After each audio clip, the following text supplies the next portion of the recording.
Doing justice for an audience of one. Motivation to revise when students write for podcasts. Hi everyone, my name's Em Southerton, and I'm a third-year doctoral candidate at Stanford's Graduate School of Education, where I study learning sciences and technology design, as well as curriculum and teacher education. So the problems faced for my research project, like that of many ELA classrooms, including my own when I taught English, centers around revision. Let's take a look at this revision definition from Pulitzer Prize-winning writer and researcher Donald Murray. He says, "Writing is revising, and the writer's craft is largely a matter of knowing how to discover what you have to say, to develop and clarify, each requiring the craft of revision." So we see that revision is this work of considering and improving your writing and your own ideas around what you want to say. And yet studies over the past few decades show that students tend to have a difficult time with this in K-12 classrooms. Instead, they confine their revision to word and sentence level edits and consider complex global revisions or make whole text meaning central to their revision decisions.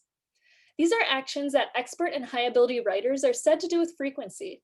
But more importantly, it's how we all grow as writers. It's how we deepen our understanding of ourselves and become more fluent in getting at an idea that we're trying to express. So we want this to be happening in K-12 classrooms. So that's problem number one. Number two, while much of the emphasis in improving writing instruction over the last few decades has focused around providing authentic tasks that would be read by responsible audiences, we find that the majority of student work is still only read by their teacher. And in fact, this study says that only 11% of middle school teachers and 8% of high school teachers report that they're able to frequently provide other readers for their students. So we have this mismatch in research efforts and resources within the classrooms themselves. So this study took place during the 2018-2019 school year at a high school in the Bay Area in which 100% of the students are slated to be the first in their families to attend college, and the students were primarily Black and Latinx. I asked the following questions. What are the affordances and constraints of podcasting in a classroom with regard to students' writing processes?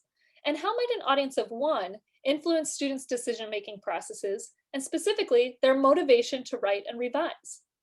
To get at these answers, I worked with an experienced creative writing teacher to develop a unit within her curricula for her high school students to use podcasting as a way to co-create stories with their communities. The podcasts were about turning points, and students interviewed a chosen member of their community and created 3-minute sound stories. Students then had the opportunity to share their podcasts with their class, and each student also shared their podcast with their interviewee at the end of the project. I observed this class throughout the year, but focused my research efforts and field notes around a 6-week podcasting unit. The student's teacher conducted pre and post surveys, and finally, I recorded interviews with the student podcasters in groups of 2 or 3, and a final interview with the teacher. My analysis revolved around these student interview transcripts, and they're the basis for qualitative coding and analysis for this particular study. So this is one student quote that I'll return to later. She starts, "I'm not even gonna lie. At first I was like, ugh. It felt really hard and confusing at the beginning because you had no idea where to start. You had no idea what to do with the music. Like you have all this information that you need to include. And then once I started, I didn't want to stop." So findings for this study came from theme analysis of these student interviews, and in particular around an interview question. Tell me about a revision you made in your podcast, and why did you make that decision? Finally, all results were triangulated with student survey results as well as teacher interviews. So what did I find? I found that students were motivated to revise like experts by an audience of one, with whom the student had a meaningful relationship and felt a sense of responsibility toward. So when asked to describe their revision decisions, all students described whole text considerations, and far more often than other considerations, including this word or sentence level edit. When asked, why did you make those whole text decisions? What were your reasons for revising? They gave 77 descriptors, 40 of which indicated that they made a decision with someone else in mind. So of course I asked who was that someone else? And the majority of students said that that someone else was their interviewee. This is as opposed to the teacher or their classmates or some generalized imaginary audience. So returning to the quote from earlier, our student podcaster said, "Once I started, I didn't want to stop. I wanted to keep adding things. I wanted people to know. I wanted my mom's story to be told as best as possible from my perspective and from hers, to make sure of every word that she said.